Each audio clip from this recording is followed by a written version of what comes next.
What's going on? What's going on? I know it's been a long time since I made a video. I'm still driving with Martin. I am back in the company truck. My truck broke down September last year, a year ago. It's almost a year to the date, but my truck did break down. I want to keep you all updated on what's. I knew I gained like 200 subscribers since my truck broke down. I only had like 200 subscribers. Now I got 411. So I know you all are wondering what I'm up to. What am I doing now at Martin? Why did I stay on at Martin?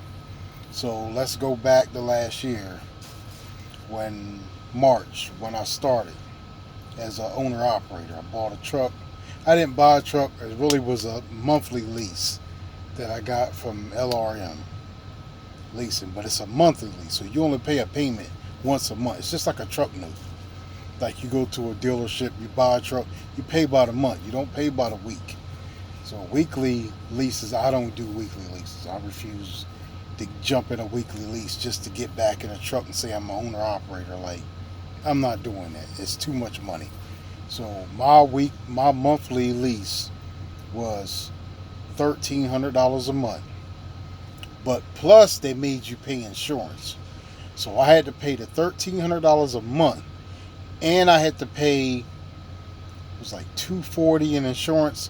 Bobtail. It was, man, even though Martin had that insurance, they made me pay it anyway. So I don't know what that was about, but that's how they operate. That's how they do things. So I wanted a truck. I wanted a monthly payment that I could manage. I knew I was going to be making money. It's all fine. I gave him my $5,500 down. Drove away with a truck. Now the truck did have high miles on it. It had over 800,000 miles when I got it, but they said it had been rebuilt, new lifting tubes, everything on the outside was new, whatever. So I know DD15 is a million-mile engine. So I'm thinking to myself, I'll run it for a year. I'll just get it rebuilt. I'll get it rebuilt in a year. That was the plan. So I leave with the truck like 2 days after I got there. I leave with the truck. So I'm driving from, well, I drove from Florida all the way to Atlanta. Go to Atlanta, go to the yard. So where did I get to? I was on 75. I think I had just made it past Valdosta, Georgia, if anybody knows where that is. So I'm going past Valdosta, Georgia. The whole truck shuts down. I mean, the whole truck just shut down. It was the scariest shit I've ever experienced in my life. It was in the middle of the night, like fucking 11, 12 o'clock at night. I was like, what the? Truck shut down. So I was able to turn the key to turn back on. So I got to USA Truck because that's where I was supposed to be going. I was going to USA Truck. I was not going to Martin at that moment. So I get to the USA Truck yard. Matter of fact, it happened two more times before I got to that yard. So I got to the USA Truck yard, and then the shit happened with me. Fell in my physical. I wasn't even supposed to take a physical. I was up all night driving, you know what I mean, drinking coffee and all that, and it just ran my blood sugar up and all. It was a long fucking story. Anyway, I left up out of there mad, and I went to a truck stop. You know, the one, I can't think of what highway it's on. It's right before you get to 75 South. I think it's exit 201 as you're going down, leaving out of Atlanta. So they got the barbecue joint there, but you have to buy a certain amount of food to stay there. So I'm parked there, thinking about what am I going to do. It's like, I just got a truck now. I don't have a job. So I went to there. I called JB Hunt. JB Hunt was the first ones I called. So I was about to go to JB Hunt. So the woman was like, well, orientation don't start for It takes 2 weeks to get in orientation. Then I know it takes another week to get your truck sorted. I said, that's 3 weeks. I don't have time for that. So, who else I called? I called someone, I can't remember what, because I was all upset at this moment. So then I called Martin. I said, well, Martin got an owner-operator division. Dumbass, call Martin. So I called Martin, called a woman named Kim. Kim's on the phone, sound like she smokes about 6 packs of cigarettes a day. So we're on the phone. She's like, where you at? Where your truck at? I'm like, what? She's like, where's your truck? What kind of engine is it? What kind of tires you got? What size tires? What's the year? What's your VIN number? Blah. Take it to the yard. Take it through inspection. So I was like, well, all right, then I'll take it back to the yard where I came from, because I still had I hadn't quit yet, because I never told them I was quitting. I had told them that, I was going on a vacation. I was just going to fucking quit like that. So I goes back to the yard with the truck and took it through inspection, passed inspection. You know what I mean? Dude was like, man, that truck got a lot of miles on it. Boy, that truck got a lot. I said, man, worry about my truck, bro. So I knew my old motherfucking truck was old as shit. So took my truck out. Then I had to address the issue that night. Remember I told you it shut off on me. So I called LRM. I'm like, yo, man, this truck is shutting off. And remember I'm driving. I looked it up. I know what it is. So at this point, I've seen enough videos. I know what it is. It's that box. It's a box on your driver's side. It's like almost like a fuse box, but it's not a fuse box. I forgot what it's called, but it's a box. So I go to this they're like an LRM affiliate, like Top of Garage in Georgia. So I go there. It's outside of Atlanta. It's like going toward Chattanooga. Like you're going that way. So I go there. It's like 60, 70 miles out the way. I go there. The guy hooks a computer to it. Tells me, oh, everything's all right. Whatever. LRM took care of it because I had just left with the truck. So I said, okay, all right then. Leaving up out of there. Truck was okay. It took almost a week for me to get my first load. For them to send me the tag. My new ID, put my new driver. I got the same driver manager I had before, so so I had the same driver manager I had before. She put me under a load, so this is a week later.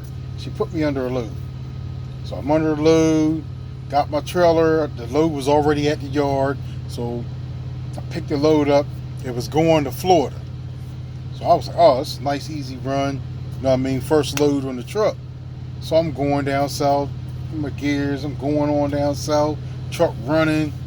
And I get to, I can't remember what exit it was in Florida, but I'm almost near Tampa. I can't remember what exit it was. And I'm at a pilot. So I'm at a pilot. And it's the one where just a pilot here, and it's also one up the street a little bit across the street. So I'm at this pilot. I'm all right, getting fuel. So I need to pull up to get reefer fuel. So I get in the truck, start the truck up. All of a sudden, the truck won't air up. Like the air gauge on there is not moving at all. It's not moving. So I'm like, what the hell's going on with this truck? So I'm in a panic at this moment. You know what I mean?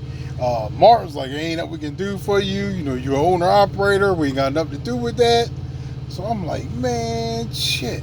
So I call LRM, and he says, it's your air dryer.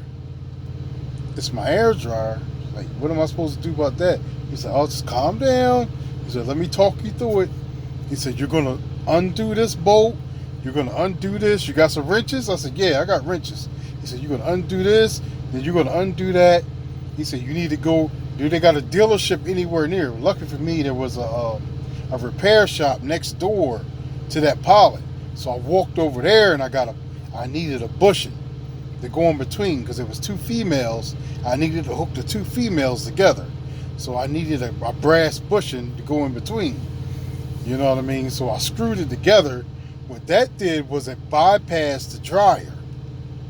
So the system, you know what I mean, builds up the max. So usually with the dryer, it would blow off at 120, what was it, a little bit over 100 pounds. You know what I mean? It blows it off, whatever. But it would have to blow off now through the emergency tank. That's why you have those tanks under your truck. Those would have to blow off now. So, and the pressure was, I hooked it up, started it up, pressure was building. I was like, man, I said the pressure's past 150. As soon as it got to almost like 160, 170, you know what I mean, then it blew off. So I said, oh, okay. I said, well, it's good. I said, well, I want the issue fixed as far as my, because my truck was still cutting off. Like it had cut off once on the way going down to Florida. So I said, well, I'm going to drop this load. Then I'm coming straight to Palomino Beach, Florida. Well, that's where LRM is. I said, I'm going straight down there to get this issue fixed because I just got this truck. So I went in there, you know what I mean? I was there about half of the day, then he fixed it, and then Steve tried, you know what I mean, he tried to be a little smart ass, oh, we're here to make money, this ain't about, you know what I mean? He's a nice dude, but you know what I mean, he was kind of letting me know this is their hustle, fixing these trucks. You know what I mean? You're a priority because you're LRM, but that's who mostly their customers are, the guys who bought trucks.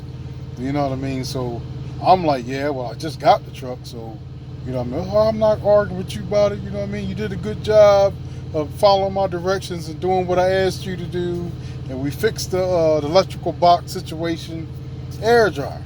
So I'm good. So I leave there.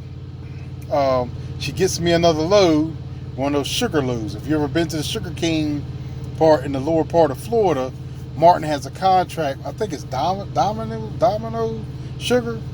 So I picked up a trailer there. That trailer was going to the upper part of Florida at Publix. That was going to Publix. So then I picked up again in the upper part of Florida, and then that went to, I think that's the one that went to Tennessee. I want to say that went to Tennessee somewhere. Then I picked up in Tennessee, and I went up to Annapolis, and then from Annapolis, that was about time for me to go home at that point. So I went from Annapolis all the way across to Pennsylvania, went home. So I went home. Everything was everything. Truck ran all right. Truck ran okay. There was no more. You know what I mean? There was no more issues. Then what was next? I left out. I was home for a little bit, about 3 or 4 days, and then I left out. She got me a load out of PA, going back to Annapolis. That's usually how I run when I come out. I either go from Jersey to PA. From Jersey or PA is where I pick up at. You see the Jersey or PA going over toward Annapolis or Ohio. You know what I mean? They get me going west. So I got my load. So I'm going across 76. And you know there's a tunnel. There's a tunnel on 76. So I'm shifting, whatever, going through the tunnel. I'm about to go through the tunnel. I haven't reached the tunnel yet. The red lights come on. It's like, oh shit. What the fuck? So the warning light, the heat, you know what I mean? Because the truck is overheating, which means I got a coolant problem. So I pull over. So I'm looking for the coolant problem. I can't see it. I can't see my coolant problem. So I'm looking around. I'm like, where's the coolant leaking out from? So then I noticed there was a wet spot by the driver tank. The driver tank, there was a wet spot. So I look up underneath of there, and I was like, oh, it's a hose underneath of the underneath. It's called it the bunk heater hose, bunk heater. Well, I didn't know that's what it was until I got to the TA. So long story short, I made it to the TA. I kept pulling over, letting the truck cool down. I had a whole cooler full of melted ice and water. And then I had, you know what I mean, so I kept pouring that shit in there, you know what I mean, to help it out. Until I got to the TA. Got to the TA. He said, oh, you got a bunk heater hose leak. He said, we don't do that here. So I said, he said, you would have to go to Freightliner to get that done. I was like, oh, hell no. I don't fool with no Freightliner. I was like, dude, I don't have no money to be fooling with Freightliner. I was like, is there anything that you could do? He was like, well, I can bypass it if you don't need the bunk heater. If you don't need heat or air in the back of your truck. I said, I don't have APU, so I don't need it. I know what I mean? It's anything you can do. So what he did, he went up in the top part of the engine, the two coolant lines that are coming back here to your bunk heater. He tied those together. That's your return and your supply. You have a return line, you have a supply line. So he hooked the two together with a coupling. He cut them off up there, hooked them together, and said, hey man, that's going to last you a couple of months. You know what I mean? At least it's going to let you got a couple of months for you need to get the issue fixed. So I was like, oh, okay. So I wasn't fucking worried about it. Then I had so what went bad also was the sensor in the side of my coolant tank. You know what I mean? I needed to get that replaced too. So all together it was like $400, 400 something bucks. So that wasn't a big deal. And I was able to keep my load, you know what I mean? She almost took me off the load, but I got it fixed. So got the load, went on, took it where it needed to go, whatever, running around. Then she said something about, do you want to go west? So at that moment, I was like, nah, I don't want to go west. I said, I just want to go back down south. Just send me back down south. So she sent me back down south. And all of a sudden, the truck was running good. Everything was fine. I was like, yeah, man, go ahead and send me out west. I was like, go ahead. So they have it's not dedicated, but they have something pick out of something pizza in the lower part of Florida, and it goes to Oregon. It goes all the way to Oregon. So I calculated that up to be $3,500, almost $4,000. So that's exactly what it is when you go out there. Then to get me home, it's going to be over $4,000 to get me home.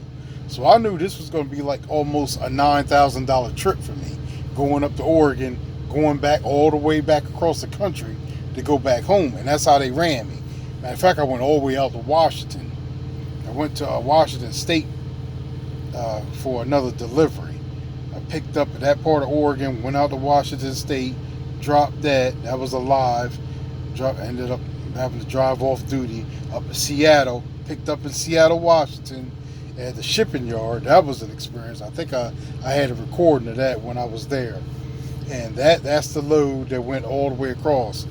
No, so I knew I had two issues at that moment. I had the bars in the back, the stabilizer bars in the back. They needed to be replaced. They had the bushings were gone in them, and I had a tire issue. I had two tires I needed to get off that truck. So I just needed to last until I got home. Then I was going to address that issue. So I made it all the way home. You know what I mean? I made it home on like a Tuesday or Wednesday, I want to say it was. I stayed home until like that next week. I didn't even come out to that next week. I got all my issues, what I felt was my issues fixed was just with the tires, the bars in the back. So I got that shit fixed. Then I came back out. That's where you see on my pay where I had all this money, like $3,000 and something, $4,000 and something, $4,000. Then I had like $600 and something. That's from me staying home that whole week. So the only thing I got paid for is when I came out that Monday going to Annapolis. You know what I mean? So I made it to Annapolis by Tuesday before payday. So I got paid, you know what I mean, just for that. So that was like That was like $1,000, but it was minus expenses and all that shit that came out of my check. So that's why that check was so small. So I was good. But then it was time for me to get an inspection. So I goes to get an inspection in Annapolis, and the guy tell him when I pulled my brakes, you know what I mean, you go in there, pull your brakes, put it in park. So I pulled my brakes, put it in park, and it kept going. It was like a long time. He was like, that's your tractor protection valve. It's no good. I was like, what? He said, I'm going to pass you. He said, but you got to get that fixed. He said, if not, I'm going to make a note of it. You know what I mean? You need to get it fixed. He said, and you need 2 tires. So, no, I hadn't got the tires done by then. I just had the bars done and that tractor protection valve. So, went to TA, take care of that stuff. It got taken care of. God damn, them tires was expensive. They was expensive. It was like almost $1,000 for 2 tires I paid for. And I don't know why I did it like that. I should have looked up a special, because I think then they was running like a special like 2,200. I could have got all 8 tires in the back done, but I was new. I didn't know. You know what I'm saying? So I got 2 fucking tires for almost $1,000. Came back out. My son was with me this time. My son was with me. So I'm going back down to Florida. Got my load out of Annapolis, going back down to Florida. So we headed down Florida, and all of a sudden, light come on, psh, blown hose. I'm on the side of the road, my son jumping up and down in the back. He's like, what's going on? He's like 5 years old, he don't know no better. So he's like, what's going on? He's jumping all over the place. What's going on? What's going on? Why we broke down? So I had a hose leak. So I called, got that fixed. It was like 3 something. Fixed that, ran on down to Florida. Then I said, I want to do that load again where I go out west, go home. Because I know that's $9,000. Loop, loop, loop, loop. Whoever driving Marten Owner operator, I'm trying to tell you that's where the money is. Like, you get paid by the mile, that's how you're going to get your money here. You got to just take the trips.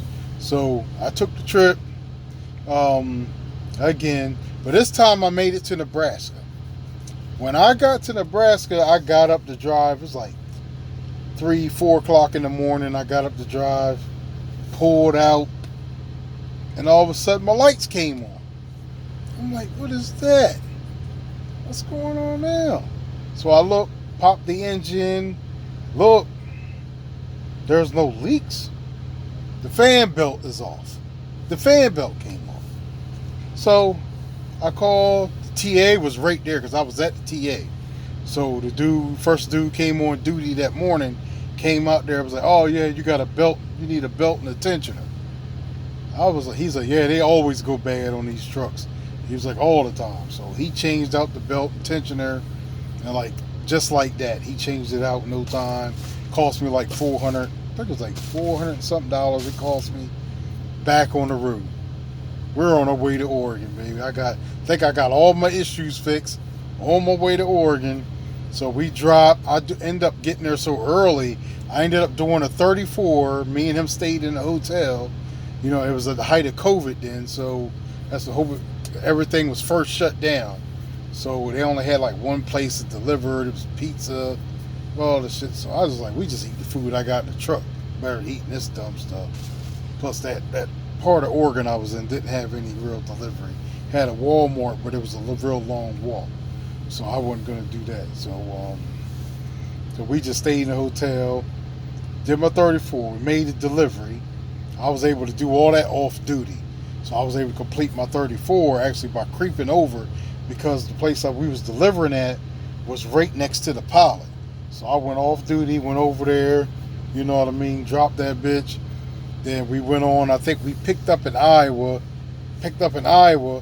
then took that back to Boston, not Boston, but Massachusetts. Took that back to Massachusetts, the U.S. Coal, or coal something in Massachusetts. And then she didn't have any more loads.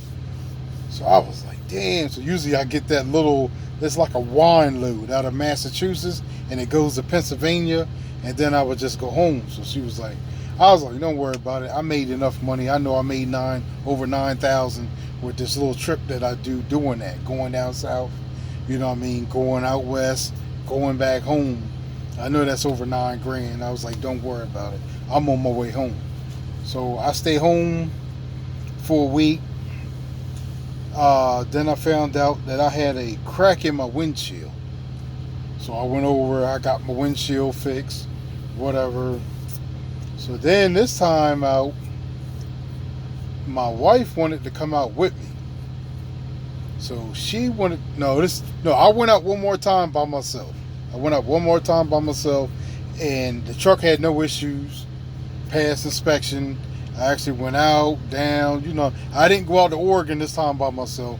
I think I went one time by myself, then with my son. That was the last time I went. Then I just did the up and down, Annapolis or Illinois, back down to Florida, up, down. It pays real good doing that. If you can do that flip over and over again. Matter of fact, I had like a $3,800 check. Then after that $3,800 check, I had like a $4,600 check after that. And then I went home. And I had like a $4,500 check, something like that. There was 3 good checks I had in a row. So then I goes home, no issues, no nothing. Remember I told you I got all the tires and stuff when I was out then too. So that kind of took my money back down. I go home. My wife was like, I want to come out with you. So she comes out and my son comes out. We out for the whole month. And I had no issues. And then there was a thunderstorm coming back from Tennessee going down toward Atlanta. I didn't make it to Atlanta, but I was on my way there. Y'all know that highway. And then the check engine light came on. So I was like, the check engine light? I was like, that never came on, ever. So I was like, what in the hell? So I go in creep mode. It is not giving me full power. So I know it's something electronic, you know what I mean? So we make it back to the TA. So I go back again to that dude to hook the laptop up, you know what I mean, to work on my truck. So I go to him, and we were there all morning. Afternoon, we ended up having to order food and stuff to eat, and found out my ECM, whatever underneath for the driver's side, was dirty from the rain, the mud, all that stuff had got up into it and messed with my electronics of my truck. So he cleaned it all up. Plus he said I needed a fuel sensor. I think I got beat on that. I think it was just a dirty fucking ECM the whole time. You know what I mean? The electronics leaflet just got dirty. So yeah, the connection, you know what I mean, stuff underneath it got dirty. So paid him whatever, fucking, I think it was like $400, $500 and something dollars. And then most of my problem wasn't that I kept breaking down, and then she would take my load from me. That's how it was affecting my pay. Because when you're under a load, especially with these Marten loads, these are contract loads. Like you can't just break down and hold on to your load. So when I had these issues, the part I left out, a lot of these issues I had where I had to get the truck fixed is I would end up losing my load. You know what I mean? So I also had a hub seal. A hub seal busted on my truck also. That I went all the way from Florida to Annapolis with a fucking busted hub seal that I didn't even know about. So I had pictures of that also I can share. But I didn't even know. I know what all that stuff is now. I know what to look for now. I know what all those things are now. But these are things as a company driver you just don't pay attention to. You don't pay attention to these things as a company driver. You know what I mean? So I learned a lot. I learned a lot from that truck. So let me get to what at the end. We're out for month. The ECU problem's the only problem I got. There's an engine leak that's just started. There's an engine leak. What other breakdowns did I have? I had two other things I had to go back to the shop where LRM to fix. This is before my wife and my son came. This happened to do that. Then a couple weeks I was out by myself, so I forgot about that. I had a clutch. My clutch went out. You know, when you start getting the high revs, that means you got a bad clutch. So I had a bad clutch. I didn't even tell y'all about that. I skipped that part. That put me in a hotel for about 3 or 4 days over that weekend because I got there on a Friday. They didn't open up till Monday, so I had to spend the whole weekend at this hotel. Man, I think I spent about $1,000, bro, eating because of COVID. You couldn't go out and eat. You had to order your food through Uber. And if you ever order Uber Eats and shit all the time, like for your 3 meals a day that you eat, yeah, I spent about $1,000. That between that and the hotel, yeah, that was over $1,000 I spent just on that. But just to get the clutch done. Another repair I had done, which shut me down, I lost the load, was I had a fuel, where your fuel pump is, I had one of my fuel lines was leaking. So I had to get that fixed, and my coolant tank reservoir was cracked. So I had to get that replaced. So these are all the things that cause me to lose loads, cause me to lose time. And that's why seemed like I was always starting over again at 8,000 or 9,000. I get up 8,000 or 9,000, whole bunch of repair. Get up 8,000 or 9,000, get down again. So I couldn't get to my goal, which was 25,000. 25,000, I knew I could do a rebuild on this truck, but the problem was I couldn't get to rebuild money. I couldn't get to it with this truck. So I'm gonna skip along, take my wife home, son home. So my wife is like, well, my oldest daughter's gonna watch my son, so me and her can just be out for a month. And the truck is running good. I'm at 10 grand. You know what I mean? I'm feeling good. I'm at 10 grand.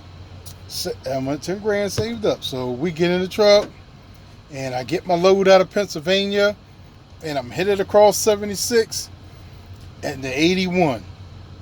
Going to 81 on my way to Atlanta.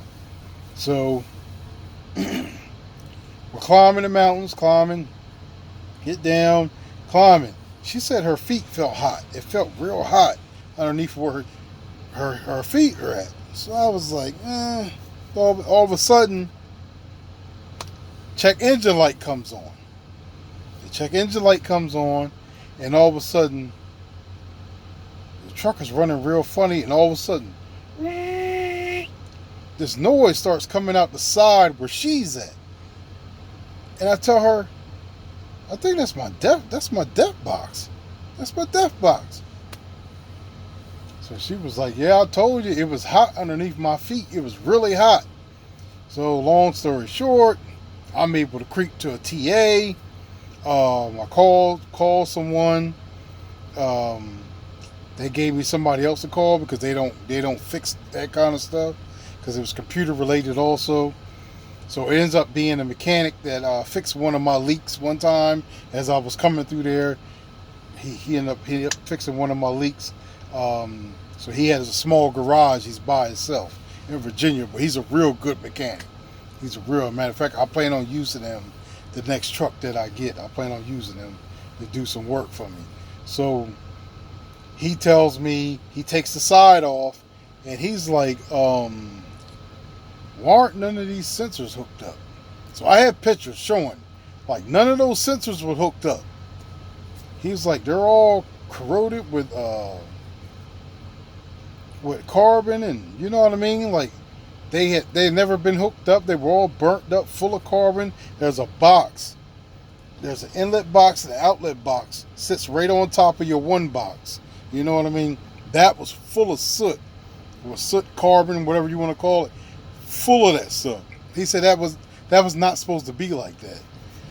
And he said, I don't know who did this, but they unhooked something, or they didn't hook something up right. He was like, it's messed up underneath here. So I was like, damn, man. So I already knew the one box is cracked. So I was trying to see if he could weld and fix that. But then he's finding all this other stuff that's not hooked up, that's not right underneath the truck. So he was like, well, I can delete it. And I was like, no, I can't delete it because I got to take it back to them. You know what I mean? It's LRM's truck. It's not my truck. If it was my truck, I would have had him delete it. You know what I mean? But it's LRM. So I call LRM. I'm like, yo, man, y'all got to do something with me. Y'all got to help me out with this truck, man. You got to do something. Like, this death box was, I only had this truck for this is when I was at the 6-month period. This is the last week of August. Me and my wife had just went out. Just got on the road. So I'm like, y'all told me that this shit was right, that I didn't have nothing to worry about. You found a way to stretch it out or whatever you said you did with the DEF system. You know what I mean? When I told it to the mechanic, he looked at me like I was crazy. He was like, stretch out the DEF system. He was like, what are you talking about? He said, you can't do that. I said, well, this is some mess they did, man. He said, they told me this is what they do. You know what I mean? So he was like, nah, bro. He said, they messed that up. They messed it up. He said, you need to give them back their truck. So he was telling me that, he said, either you're going to have to rebuild it, delete it, or give them back their truck. You know what I mean? I was not paying to rebuild it. I was not deleting it because I was still underneath for Marten. You know what I mean? Like, I couldn't do that. And plus, it was their truck. I don't own the truck. So it needed to go back to them. So I told them about it. They said they was going to have somebody come and get it. Dude came and got it. So me and the wife we couldn't get a rental, so we had to get a U-Haul van. Pack the truck up in the U-Haul van. We drove back to the house. You know what I mean? And then what was I going to do? Because I can't remember. I had to get the tags. I forgot the tags and the Qualcomm and stuff out of the truck. It's because I was giving the truck back. I had to take that stuff out. So I forgot to take the stuff out of the truck. So we ended up having to fly down to Florida. We ended up flying down to Florida. So I wasn't going to drive down there because that's dumb. You know what I mean? Because I wasn't going to do that. So I went down to Florida. Told Marten I was going to come back as a company driver. Since I was with Marten, they just switch you back over. You know what I mean? Being a company driver again. So that was a smart thing I did going with them. Anyway, so I flew down, got the Qualcomm, all that. He had me sign something saying, as long as I don't talk bad about the company and all that, bygones are bygones, that's the end of it. You know what I mean? You return the truck. You don't owe us nothing. We don't owe you nothing. That's the end of it. He said, but you sure you don't want us to fix the truck? I said, no, bro. I said, I spent all summer trying to get past $10,000. I said, I couldn't do it with this truck. I said, I just couldn't do it. I said, I would have 3 good weeks. Then I would have 2 weeks where I couldn't make money or I'll lose money. And you know, bills are due. Like, I still have bills. I'm a married man of 16 years with 6 kids. I had bills due. You know what I mean? So I had my bills due every month, plus the truck note stuffing every month. So every time I would get up over 10,000, I still had my bills due. I had to pay my bills. So I was like, no, I can't do it no more, man. Like, I feel like I wasted my whole summer. I feel like I